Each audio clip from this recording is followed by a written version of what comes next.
다윗이 먼저 나와 있습니다. 원문에는. 우리의 성경에는 아브라함과 다윗의 자손이라고 번역은 되어 있지만 원문에 보면은 다윗이 먼저예요. 다윗과 아브라함의 자손 예수 그리스도의 족보라고. 왜냐하면은 마태복음은 다윗의 왕으로 오신 예수님을 소개를 해요. 그래서 다윗이 먼저 나와요. 그리고 다윗의 후손으로 예수님이 오심을 얘기하지요. 그래서 예수님을 부를 때 다윗의 자손 예수야 라고 소경들이 다 부르잖아요. 예? 그러면 다윗과 아브라함의 자손 예수 그리스도의 족보라 신약성경을 막 펼치는 그 한 구절은 어떤 내용이냐면은 구약 성경을 전체적으로 요약한 내용이에요. 아브라함의 이름이 나오고 다윗의 이름이 나오니까 창세기 12장부터 나오겠죠? 10장부터 이제는 다윗의 왕국까지를 다 포함하면은 구약 역사를 다 포함하고 있어요. 그래서 마태복음 1장 1절에 예수님을 소개하는 그 첫 한마디는 구약 성경을 다 포함하는데 그 예수님이 누구냐? 구원자라고 소개를 해요. 구원자. 요한복음에는 예수님은 창조자로부터 소개를 하죠. 태초에 말씀이 계시라. 이 말씀이 하나님과 계시니 이 말씀이 곧 하나님이시라. 그가 없이는 태초에 지은 것이 하나도 되지 않아요. 그는 세상의 빛이라. 그 빛은 모든 사람들의 생명이라고 얘기하죠. 창조자로 예수님을 시작을 해요. 요한복음의 특별한 어떤 그러한 메시지 때문에 그래요. 자, 그러니까 예수님께서 이 땅에 오시는 그분은 구약 모든 여러 시대의 선지자들이 외쳤던 메시아고 구원자고 하나님이시잖아요.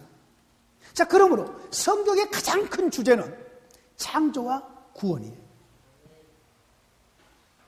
창조와 구원. 이제 3일째 되는 날에 구원에 대한 개념을 제가 얘기할 거예요. 한국교회 구원에 대한 개념이 얼마나 무너져 있는지 몰라요. 구원에 대한 개념이 형편없이 되어 있습니다. 한국교회. 지금도 죽어서 천국 가는 걸 구원이라고 생각하고 가르치고 성도들은 알고 있어요. 이건 완전히 구원에 대한 잘못된 개념이에요. 천국이 없다는 얘기 아니에요. 천국 분명히 있어요. 그런데 성경에서 말한 구원은 그걸 얘기하고 있지 않아요. 자, 그래서 이제 셋째 날에 이제 구원에 대한 여러 개념을 얘기하는데 미리 잠깐 얘기하면은 창조와 구원이 구원과 관련되어 있는 얘기예요. 창조 자체도. 구원이 뭐냐면은 하나님이 창조한 창조 세계를 하나님께서 목표하신 목표의 점으로 완성하는 것이 구원이에요. 그러니까 구원이라는 이 개념이 나 한 사람 예수 믿고 뿅 천국에 가는 개념이 아니라는 말이에요. 한국교회는요, 우리 특별히 합동, 통합, 그리고 이렇게 순복음 이런 어떤 쪽에서는요, 무엇에 강조점을 줬냐면은 개인 구원에다가 강조점을 두고 전도를 해왔어요. 60년 대부터.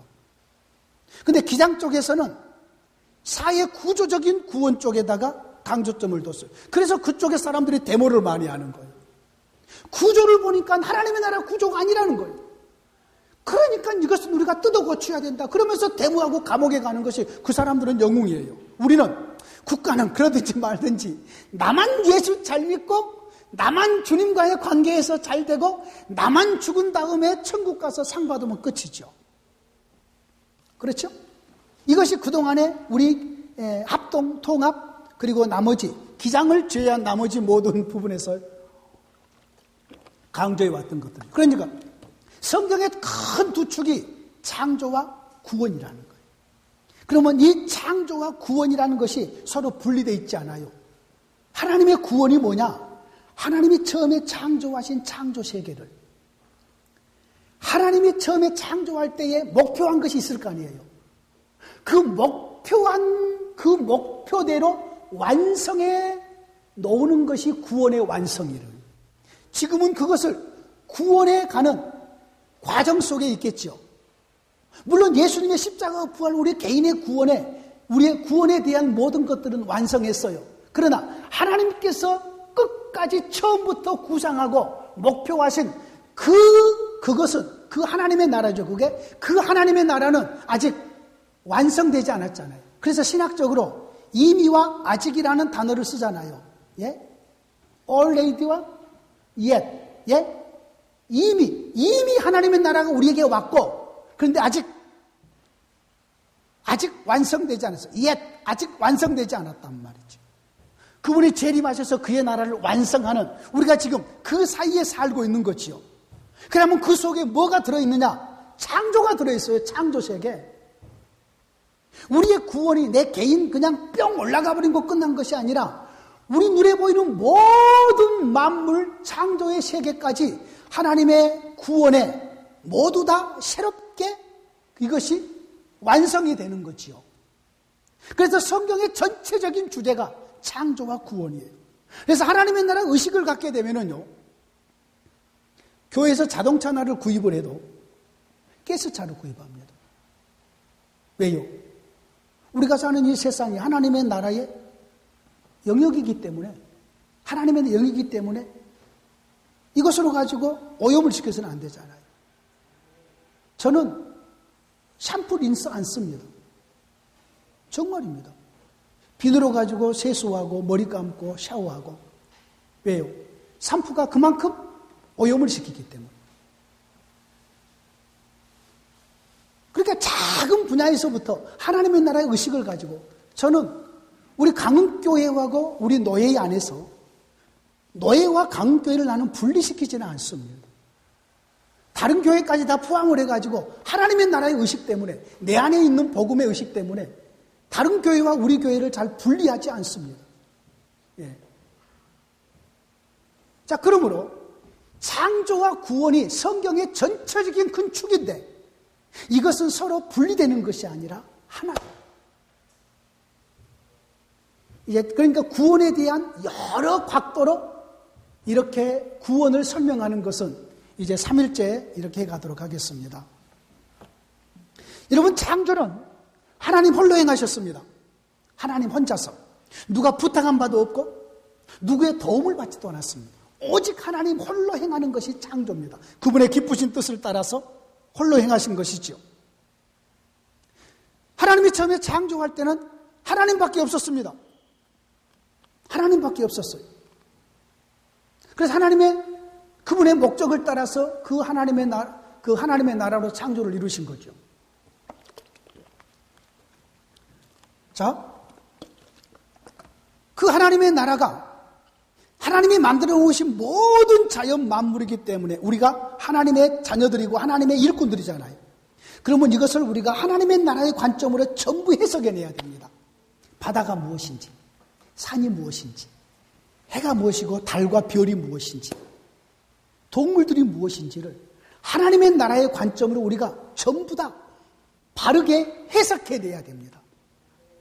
이것을 해석해내지 않으면 우리는 하나님의 사람으로서 전문가가 아니죠. 또 이것을 바르게 해석할 때에 바르게 사용할 수도 있습니다. 이걸 반드시 바르게 해석해내야 됩니다. 하나님이 우리에게 주시는 선물들이 얼마나 많은지 모릅니다. 이 자연 속에서, 즉 하나님의 나라 안에서 우리에게 주신 하나님의 선물들이 얼마나 많은지 모릅니다. 그 선물들을 우리가 놓쳐버리는 경우들이 얼마나 많은지 몰라요. 그런데 하나님의 나라 의식을 갖게 되면 그 선물들을 조목조목 필요한 대로 다 이용할 수가 있어요. 태양열, 하나님 우리에게 주신 선물입니다. 여러분요, 지금 이 직장인들의 가장 큰 문제가 뭐냐면은 햇빛을 안 쐴 거예요. 아침에 일찍 지하철 타고 출근했다가 하루 종일 사무실에 있다가 해 닫힐 때 회식하고 집에 돌아와요. 햇빛을 못 쐬요. 햇빛을 쐬지 않으니까 이것은 면역체계에 문제가 생기기 시작한 거예요. 나가서 족구하는 거, 이거 진짜 건강에 좋은 겁니다. 예? 우리 성 목사님, 우리 여기 임기태 목사님 완전히 그냥 족구의 달인이시지만 저는 우리 교회, 제가 여기 와가지고 작년부터 한 일이 있습니다. 그게 뭐냐면은 빗물을 우리가 받습니다. 위에서 비가 오면은 우리는 돈이 막 쌓입니다. 한 5톨의 빗물을 받습니다. 이쪽에 빗물 설치를 다 해놨습니다. 비만 오면 저는 춤을 춥니다. 춤추고 삽니다. 야, 돈 모인다, 돈 모인다, 돈 모인다.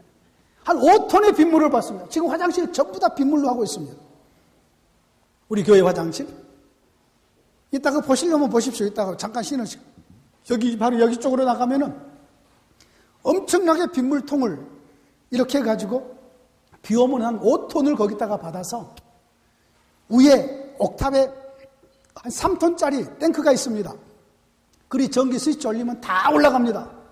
거기서 다시 중력을 이용해가지고 성교관에 그 세탁기, 그리고 2층에 화장실, 1층에 화장실, 밖에 주차장에, 그리고 모든 화분에 물 주는 것, 이쪽에 뒤에 이 화분 꽃밭 있잖아요. 꽃밭에 지금 고추하고 지금 수세미 지금 또 그쪽에 또 여자 지금 많이 지금 크고 있습니다. 거기에 물 주는 것, 뭐 전부 빗물로 합니다. 하나님이 주신 선물, 하나님의 나라에서 하나님께서 위에 아주 깨끗한 물을 올려가지고 거기서 정화해가지고 그리고 이 땅에 내려보내주시는 하나님이 주신 선물이잖아요. 위에서부터 오잖아요. 그죠? 모든 하나님의 선물은 어디서 온다고 그래요? 위로부터 온다 그래요. 아버지께 위로부터 온다고 그러잖아요. 여러분, 빗물이 1mm가 내리면은 250억 원의 자산이 됩니다. 250억. 우리나라에 지금 1mm의 비가 내렸을 때에 세 가지 부분에서 이것을 계산을 합니다. 첫째, 수자원. 땅에서만 물 가지고 못 살잖아요. 수자원의 가격이 1mm 비가 내렸을 때에 그것이 그 비용으로 이렇게 환산하면 250억이라는 거예요. 250억. 두 번째로는, 첫 번째 수자원, 두 번째로는 산불 예방. 비가 오면 산불이 다 예방이 되잖아요. 산불 예방. 다음에 세 번째로는 공기 청원하는 거, 지구를 깨끗하게 만드는 것. 네? 이 환경에 청결하는 것. 이 세 가지의 비용으로 계산을 하는데 1mm의 비가 내렸을 때에 그 비용을 환산했더니 우리나라에 250억 원이라는 거죠. 여러분, 우리 교회 수도요금이 엄청 전략이 됐습니다. 여러분이 건물이 있다면 반드시 빗물 설치해야 됩니다. 서울시에다가 요청하면요, 구청에 요청하면요, 무료로 해줍니다. 무료로. 10분의 9는 구청에서, 시청에서 내고 10분의 1만 교회에서 냅니다. 그런데 우리는 이 큰 건물에 조그맣게 해주고, 그래서 내가 통을 더 요청을 했는데도 더 안 해줍니다. 그래서 처음에 일단 설치만 해주라. 그래 놓고는 내가 다 뜯어가지고 내가 용접해가지고 통 더 사다가 5통까지 만들어. 5통까지.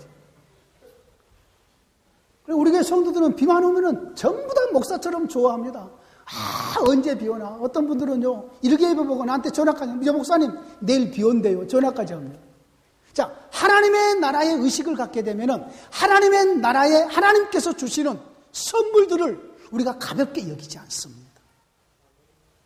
하나님의 나라의 의식이 있으면은요, 고속버스 타고 가다가요, 캐 먹고 나서 창문 밖으로 던지지 않습니다. 중국의 내 친구 목사님, 중국의 삼작교회 몇천 명 모이는 큰 교회 목사님이셔요. 그런데 세상에 장춘에서 딱 내려가지고 그 목사님 차 타고 쫙 가요. 앞에 운전사가 운전하고 뒤에서 둘이 타고 가는데 콜라를 딱 마시더니 콜라 캔 있잖아요. 창문 딱 열고 고속도로 가다 탁 집어던져요. 딱 걸린다. 목사님 왜 그래요? 이랬더니 저거 주워 먹고 산 사람 또 있습니다. 하나님의 나라의 의식이 있으면 자연을 훼손할 수 없습니다. 왜? 하나님의 나라에 우리의 하나님과 함께 교제하며 살아갈 우리의 영역들이고 자연이 우리에게 주는 것이 얼마나 많은지 모릅니다. 자, 그러니까 성경의 큰 두 기둥이 창조와 구원입니다. 여러분, 시편의 모든 내용을 보십시오. 창조와 구원에 대한 이야기입니다. 시편에 대한 모든 내용 보세요. 창조, 하나님께서 어떻게 창조했는지 감사해라. 창조의 모든 만물아 감사해라. 창조. 그리고 구원. 이 두 가지 주제가 전체 주제인데 이 두 가지 주제는 하나님의 나라의 관점에서 분리되지 않았다. 구원이라는 것이 내 개인적으로 죽어서 천국 가는 것, 이 수준이 아니다. 이것은 초등학생 수준이고 막 예수 믿기 시작한 사람이 수준이고 그 수준이지 구원에 대한 건 엄청난 하나님의 깊은 진리들이 있습니다.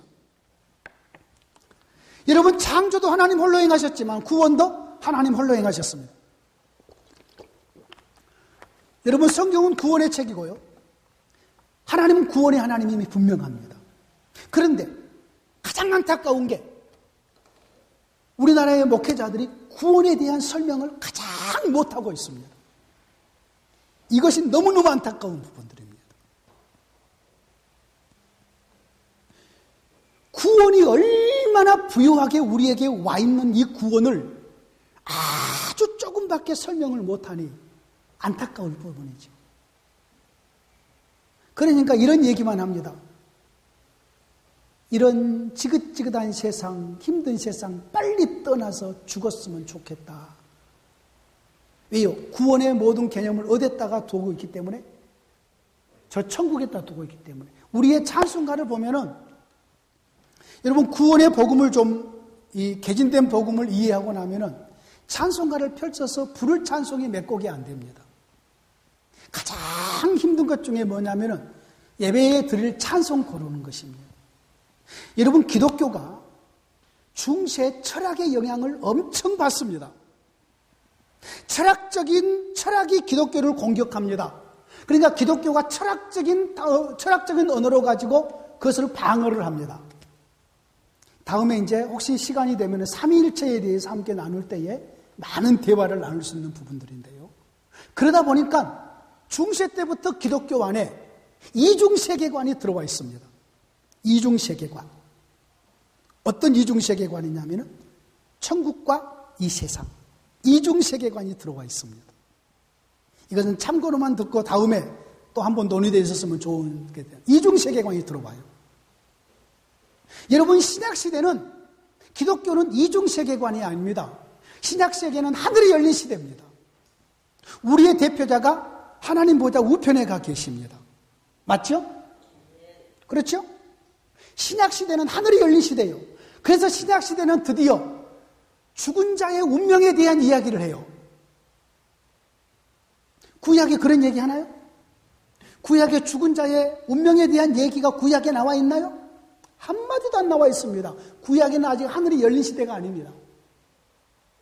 신약에는 하늘에서 오신 분이 우리의 대표자고 우리의 주님이십니다. 그분이 다시 하나님 보좌 우편으로 가셨습니다. 그래서 신약시대는 하늘이 열린 시대여서 드디어 죽은 자의 이후의 이야기를 해냅니다. 이거 이제 구속사에서 상당히 중요한 구약과 신약에 대비된 것이고 우리가 이제 장례식 설교를 할 때에도 상당히 주의해야 될 부분 중에 하나입니다. 이제 구속사를 깊이 있게 알고 나면은 그런 부분들이 전부 다 열리게 됩니다. 그리고 지금 이 세상에 살면서 그리스도의 영과 함께 살면서 우리가 행하는 크고 작은 일들이 전부 하나님의 나라의 영광을 위해서 얼마나 존귀한 일들이 되는지 몰라요. 그것을 이제 우리가 확실하게 붙잡게 되면은 우리의 눈이 더 열리게 되고 성경이 더 열리게 되는 거지요. 자, 우리 하나님은 구원의 하나님이고 구원의 책이라고 그랬습니다. 성경에서 말한 구원을 이해를 바르게 해야지 교리적으로 내려오는 구원에 대한 그런 부분들 우리가 많이 수정할 것이 많이 있습니다. 자, 우리의 관심사는 철저하게 하나님이죠. 맞죠? 하나님. 철저하게 하나님입니다. 자, 그렇다면 하나님이 누구신가는 누구를 통해서 가장 밝게 알 수 있다고요? 예수 그리스도. 창조를 통해서도 하나님이 자신을 계시한 것이니까 창조를 신학적으로 이렇게 표현합니다. 하나님이 자기 자신을 처음으로 자기 밖으로 드러냄이라고 표현합니다. 신학적으로, 조지신학적으로. 창조가 뭐냐? 하나님이 만드신 세계 만물 이렇게도 하지만은 하나님이 자기 자신을 맨 먼저 세상에 드러내는 계시, 이게 창조라고 그러죠. 그리고 하나님이 자기 자신을 드러내는 것이 창조와 말씀과 그리고 예수 그리스도라고 그랬어요. 예수 그리스도는 말씀이 육신이 되어 오신 분이시기 때문에. 자, 그래서 예수 그리스도를 드러냄이 가장 하나님을 크게 드러냄이라고 그랬는데, 자, 이거 예수님이 하나님이 누구신가에 대한 이야기고, 이제 하나님의 사역적인 거 들어가죠. 복음이라는 게 하나님의 인격과 사역이라고 그랬으니까요. 그러면 하나님의 사역을 관점에서 봤을 때에 우리의 관심은 하나님께 있다고 했을 때에 우리가 하나님의 사람이고 하나님의 종이라고 했을 때에 그러면 우리는 이 생각을 해야 됩니다. 하나님이 과거에 무슨 일을 행하셨고 지금 하나님은 무슨 일을 하고 계시고 앞으로 무슨 일을 행하시다가 역사를 완성하실 것인가. 과거와 현재와 미래에 하나님께서 무슨 일을 행하셨는가에 우리는 온통 관심을 가져야 됩니다. 동의하신가요? 예, 그렇습니다. 하나님께서 이 세상을 창조했습니다. 창조했을 때부터 이 창조에서부터 지금까지 우리가 지금 살고 있는 이 현재까지 하나님께서 무슨 일을 해오셨는가? 무엇을 목적으로 무슨 일을 해오셨는가? 그리고 지금 이 순간 하나님은 무슨 일을 하고 계시는가? 그러면 그것을 알아야지만이 우리가 하나님께서 원하는 자리에서 하나님이 원하는 일을 하나님이 원하는 목적으로 우리도 일할 거 아니겠어요? 하나님은 저희라는 나는 일해버리면 이거 생뚱맞잖아요. 그렇잖아요. 아니, 삼성에 몸담고 있으면서 현대 일을 한다? 그거 참 우습잖아요. 이거 안 그래요? 그러니까 하나님께서 과거부터 해오신 일을 역사는 단절되는 법이 없어요. 역사는 계속 연결이 되거든요. 그러니까 과거에 해온 일도 하나님이 지금도 하고 계시고 지금도 하고 계신 일을 앞으로도 행하실 거 아니겠습니까? 맞죠? 자, 그러면 하나님께서 무슨 일을 해오셨느냐 그 말이에요. 이것이 이제 우리의 관심사가 되어야 됩니다. 하나님께서.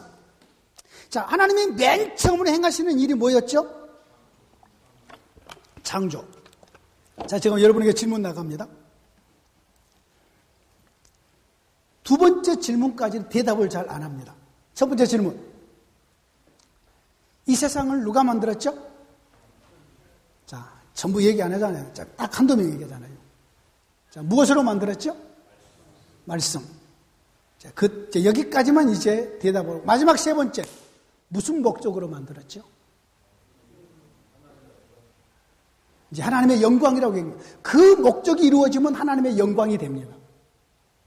하나님의 영광은 너무 추상적이잖아요. 그죠? 다들 하나님의 영광이라고 얘기합니다.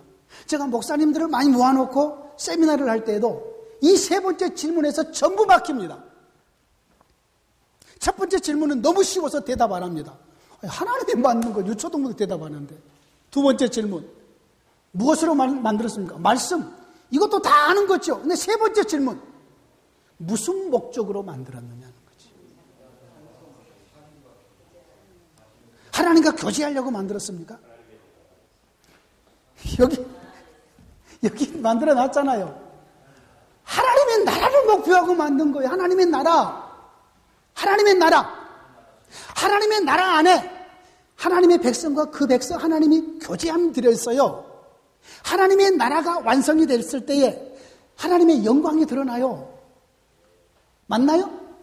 제가 이걸 이제 하나님의 나라로 만들었다는 걸 이제 증명해 갈 거예요. 무엇으로 증명하겠어? 성경으로 증명해야 되잖아요. 자, 창세기 1장 2장에 천지 창조의 기사가 나오는 곳에 하나님의 나라로 창조했다는 내용이 나오나요? 거기 하나님의 나라라는 단어가 나오나요? 여러분, 하나님의 나라라는 이 단어가 서철원 박사님이 우리를 가르칠 때에 지금으로부터 한 88년, 87년도니까 상당히 오래됐죠. 한 30년 가까이 됐죠. 그죠? 그때에 하나님의 나라가 우리나라에서 외국에서 유학하고 들어오신 분들에 의해서 쓰여지기 시작을 할 때입니다. 막 시작할 때입니다. 그 이전에는 하나님의 나라를 전부 무엇으로 생각했냐면 죽은 다음에 가는 천국으로 생각했습니다. 그래서 서철원 박사님의 공로가 뭐냐? 저 천국에 있는 하나님의 나라를 이 땅으로 끌어왔다고 그 공로를 얘기를 했습니다. 그때 김세윤 교수가 우리는 예수님이 그러잖아요. 근데 김세윤 박사가 수염 쫙하게 불고 가지고 예수가 이러면서 강의를 했을 때에 처음에 학생들이 반발을 했습니다. 어떻게 예수가 그렇게 하냐고. 예수님이 얼마나 높으신 분이신데 예수님이 그러시지. 어떻게 예수가 바울을 만나서 예수가 베드로에게 우리 말에 기분이 조금 묘하지 않아요? 예? 여러분 영어에 지저스님이 이럽니까? 그냥 지저스 이러잖아요. 예? 물론 영어에도 여러분 경어가 없는 게 아니에요. 우리는 영어는 경어가 없다 그러는데 아니에요. 영어에도 경어가 있어요. 영어의 경어는요, 문장을 전부 다 사용하는 게 경어고요. 영어의 경어는요, 그리고 그 단어 사용하는 것이 달라요. 영어의 경어가 분명히 있습니다. 우리 교수님 그렇죠? 영어의 경어가 있습니다. 예, 슬랭어가 있고요. 막 사용하는 영어가 있고요. 경어가 있습니다. 예. 자, 하나님의 나라라고 했을 때에 그 30년 이전만 해도 지금은 하나님의 나라가 많은 교회 성도들에게도 이렇게 불려지는데 그때만 해도 하나님의 나라 그러면은 죽은 다음에 들어가는 천국으로만 생각을 했었습니다. 근데 서 박사님이나 많은 외국에서 공부한 신학자들이 와서 하나님의 나라를 이 지상으로 끌고 내려온 거죠. 자, 창조의 목적 하나님의 나라입니다. 자신의 나라를 하나님께서 창조하신 것이에요. 여기서 우리가 분명한 선을 긋고 넘어가야 됩니다. 하나님이 이 세상을 창조하신 목적, 하나님의 나라로 창조했다는 것을 완전히 못을 박아 버려야 됩니다. 성경의 총 주제도 하나님의 나라고요. 이 세상을 창조하신 모든 창조의 주제도 하나님의 나라고, 역사를 시작을 해서 역사를 마감하는 이 모든 역사의 목적도 의미도 하나님의 나라입니다. 이 하나님의 나라가 빠져버리게 되면 이것은 기독교가 이방 종교가 되어버립니다. 이방 종교. 나를 위해서 하나님을 이용을 해버리게 됩니다. 그러나 하나님의 나라가 우리 속에 확실하게 자리를 잡을 때에 하나님이 주인공이 되고 하나님을 위해서 나의 모든 것이 드려지게 되는 거지요. 그래서 우리 주님은 너희는 먼저 그의 나라와 그의 의를 구하라고 얘기하게 되는 거죠. 내가 목회하면서 지금까지 강의하면서 가장 안타까운 것 중에 하나가 하나님의 나라의 의식의 부재예요. 제가 이 교동협의회 이쪽에서 같이 일하면서 목사님들에게 같이 요청을 했습니다. 우리 전도지를 같이 만들자. 모든 우리 교회 이름을 집어넣어가지고 교회 이름 한 29개인가 교회 이름 집어넣어가지고 우리 전도지 같이 만들자. 아무나 전도해가지고 서로 교회에 보내주면 되지 않느냐. 같이 만들자. 내가 생뚱맞은 목사가 됐어요. 뭐 전도지를 같이 만들어. 그냥 왜 그러냐고. 여러분, 전도지 같이 만들면 이 마을 안에서 하나님의 나라를 우리가 확장해가고 하나님의 통치가 이 마을에서 이루어지도록 서로 연합해야 되잖아요. 그러면 전도지를 같이 만들어서 집 가까운 교회에 보내주고 이러면서 이 온 지역이 함께 서로 경쟁하지 않고 이곳에서 하나님의 나라를 확장해 갈 수 있잖아요. 그것을 제가 보기 좋게 거부당했습니다. 왜냐하면 우리 교회가 가나다 순으로 해도 맨 앞에 들어올 수도 있습니다. 강은 가로 나가잖아요. 그죠? 우리 동부시찰에서요, 우리 교회가 맨 앞에 있습니다. 예? 오름교회도 한참 뒤에 갑니다. 오름교회 명함도 못 내립니다. 순서적으로 볼 때는요, 오자잖아요. 오자. 예? 가나다라. 우리 교회가 맨 먼저 강은교회, 신현 목사. 이제 올 가을에 교회 이름을 바꾸려고 생각을 하는데, 예, 그러면 이제 한참 뒤로 갈 것 같아. 내가 생각하는 교회 이름이 있거든요. 예. 아주 교회 이름이 재밌습니다. 예. 자, 하나님의 나라의 목적입니다. 분명한 목적입니다. 자, 그렇다면 저와 여러분들도 피조물 맞나요? 하나님이 창조한 피조물이죠. 우리 박 목사님, 하나님이 언제 우리 박 목사님 만들었습니까? 창세전에 만들었어요? 그럼 모세보다 이전에 태어난 사람이네? 언제 만들었냐고요? 하나님의 여러분, 창조의 역사는 우리 어머니의 태에서 계속됩니다. 여러분, 창조가 과거에 끝나버렸다고 생각하시면 안 됩니다. 요즘에도 어머니의 태에서 계속해서 하나님께서 창조의 역사가 진행되고 있습니다. 우리 유성배에게 물어봤습니다. 하나님께서 너를 언제 창조냐 그랬더니 우리 어머니 배에서 나를 창조했대. 그래서 내가 정확하게 배가 아니고 자궁이라는 말을 해줬어요. 정확한 것이 자궁이잖아요. 너희 어머니의 자궁에서 하나님이 너를 만드신 거야. 여러분, 지금도 하나님이 우리에게 생명을 공급하심으로 우리가 살고 있습니다. 시계에 태엽 감아놓듯이 하나님께서 딱 감아놓고 나서 그냥 내버려 둔 게 아닙니다. 여러분, 1차 대전, 2차 세계대전 때에 나타나는 신학이 하나 있습니다. 이실론입니다. 네이즘이라는 신학이 그때 나옵니다. 왜 그 신학이 나오냐면은 전염병으로 수백만이 죽습니다. 페스트로. 그래서 영국에 가보십시오. 여러분, 영국에서 공부하다가 수업 시간에 재치기를, 이렇게 재치기를 가능합니다. 그러면은 모든 학생들과 교수들이 브레스유 합니다. 밥 먹다가 재치기를 합니다. 온 식당의 학생들이 브레스유 합니다. 내가 물어봤습니다. 교수님, 왜 재치기를 하면 브레스유 합니까? 그랬더니 패스트로 300만 명 이상이 죽었잖아요.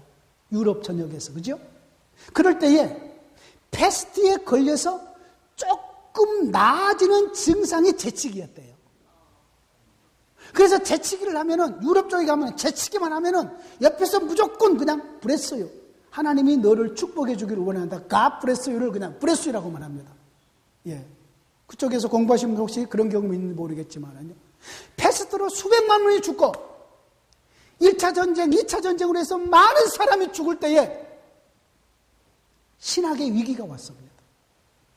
하나님이 살아계신다면 어떻게 이런 일이 있을 수 있느냐? 그래서 신학적으로 태동한 것이 이실론입니다. 하나님이 이 세상을 만든 것만은 분명하다, 맞다. 그런데 만들어 놓으시고 떠나버리셨다. 마치 시계를 만든 사람이 시계를 만들어 놓고 시계가 돌아가는 거 계속 지켜보냐? 만들어 놓고 놔두지 않느냐? 이게 데이즘이에요. 우리말로 말하면 이실론, 떠날리, 하나님의 신이죠. 하나님의 신이 떠나버렸다는 게 이 세상을. 여러분 이거 아십시오. 하나님은 자기가 창조한 세상을 한 번도 떠나지 않습니다. 구원론에서 살피겠지만은 이 세상은 임마누엘 세상입니다. 한 번도 떠나지 않으십니다. 자, 그러면 우리 개인이 하나님께서 우리 어머니 태에서 우리를 창조하시고 그리고 우리 모든 우리 동역자들을 지금도 그분이 우리에게 생명을 공급하심으로 우리가 살고 있는 것이지 그분이 우리에 대해서 무관심해버리면 손 떼버리면 저와 여러분은 전부 다 죽습니다. 지금도 그분이 공급한 힘으로 살고 있는 것이죠. 우리 아버지 집에서. 자, 그러면 우리를 하나님이 창조한 창조의 목적이 하나님의 나라라고 그랬죠. 그러면 저와 여러분들이 사는 목적이 뭐죠?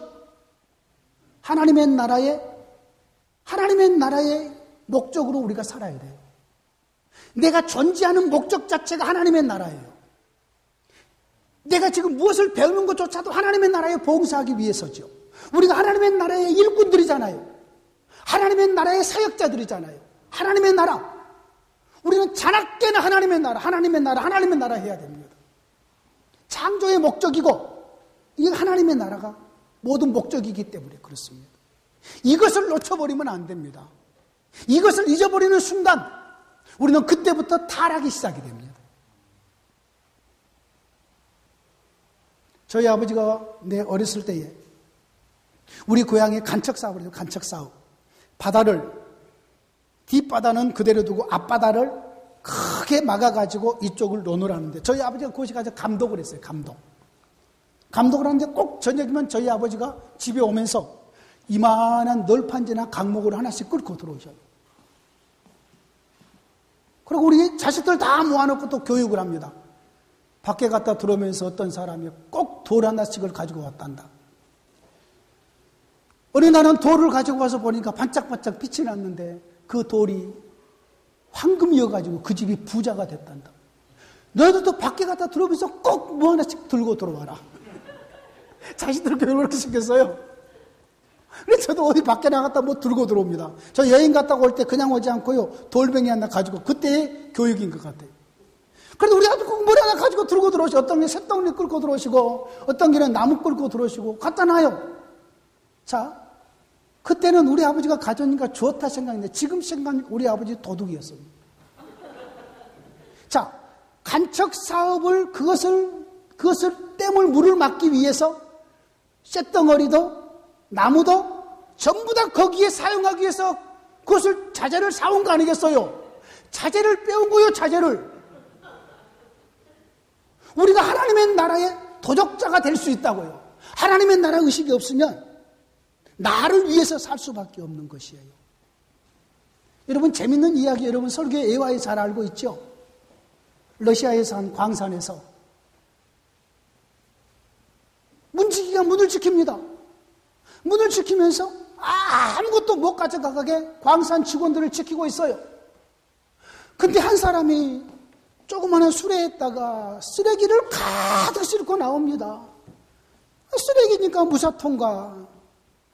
그 다음 날도 또 쓰레기를 가득 싣고 나옵니다. 쓰레기가 떠버리니까 무사통과. 자, 무엇을 도적질해 가고 있죠? 손수레! 손수레를 도적질해 가는 거예요. 매일 하나씩. 세상에. 누가 그 쓰레기 싣고 가는데 손수레 가져간 줄 알겠어. 쓰레기 갖다가 버릴 줄 알지. 아무리 쓰레기 뒤져도 아무것도 가져간 것이 없어. 쓰레기만 가지고 나가는 거예요. 그런데 실은 그 사람은 손수레 갖다 파는 거예요. 쓰레기 싣고 나가가지고 쓰레기는 버리고 손수레 갖다 팔고, 다음 날도 손수레 갖다 팔고요. 여러분. 자, 그 광산에서 일을 하면서 지금 누구를 위해서 배 채우고 있는 거요? 자기를 위해서. 자, 하나님의 나라의 의식이 없으면 이처럼 나를 위해서 믿음 생활을 하고 내 배를 채우게 되는 거예요. 그래서 우리의 의식 속에는 철저하게 하나님의 나라 의식이 있어야 됩니다. 이제 하나님의 나라에 대한 부분을 제가 어느 정도 설명해 놓고, 그리고 또 이 부분에 대해서 한 번 더 짚고 넘어갈 것이에요. 하나님의 나라, 이 세상을 창조하는 목적은 철저하게 하나님의 나라. 하나님이 과거에 창조를 시작하는 것도 하나님의 나라. 그 창조된 세상을, 죄로 말미암아서 망가져버리는 세상을 하나님께서 죄와 싸우시면서 역사를 진행하신 것도 하나님의 나라. 예수님이 땅에 오신 것도 하나님의 나라. 예수님이 완성하실 것도 하나님의 나라. 전부 하나님의 나라 이야기예요. 성경은 전부 하나님의 나라 이야기예요. 그런데 이 하나님의 나라에 대한 이야기를 우리가 잘 많이 안 합니다. 설교 시간에. 그게 문제예요. 결국은 하나님의 나라 이야기인데. 그래서 아까 제가 잊지 말 꼭 기억해야 될 그 단어 하나를 설명해 줬죠. 하나님의 구속의 정경륜. 하나님의 구속의 정경륜. 창조에서부터 예수님의 재림까지의 총 역사를 하나님의 구속의 정경륜이라고 그래요. 하나님의 구원의 정경륜. 이 구원의 정경륜이 다 어떤 것을 이루기 위한 거냐? 하나님의 나라를 이루기 위한 구속의 정경륜이에요. 처음부터 마지막까지가 하나님의 나라입니다. 그래서 하나님의 나라에 미쳐야 됩니다. 미쳐야 됩니다. 철저하게 하나님의 나라에 미쳐야 됩니다. 하나님의 나라. 자, 그러면은 과연 성경이 하나님의 나라가 성경의 목적인가? 성경이 하나님의 나라를 증명하고 있는가? 이 부분을 살펴보겠습니다. 여러분, 성경이 총 66권이죠. 자, 성경이 총 66권인데 이 성경을 우리는 한 권이라고도 얘기합니다. 맞나요? 성경 한 권이죠. 한 권. 아까 창조의 목적이 하나님의 나라라고 했을 때에 내가 뒤에 얘기해서 하나 더 가져와요. 네. 제가 이번에는 여기다가 전체적으로 완전히 그냥 도배를 할 겁니다. 완전히 심기 위해서 도배를 할 것입니다. 일부러 창조 세계를 하나님의 나라로 이렇게 했고요. 이것도 역시 하나님의 나라에 대한 단순한 얘기입니다. 예, 하나님의 나라. 이 세상을 하나님이 처음에 창조하는 창조의 목적이 하나님의 나라이기 때문에 이제 성경을 가지고 내가 이것을 증명해 드리죠. 성경을 가지고 이렇게 많이 졸리니까 성경 증명한 것은 딱 10분 동안 쉬었다 가죠. 예. 자, 10분 후에 다 하도록 하겠습니다. 30분에 강의하도록 하겠습니다.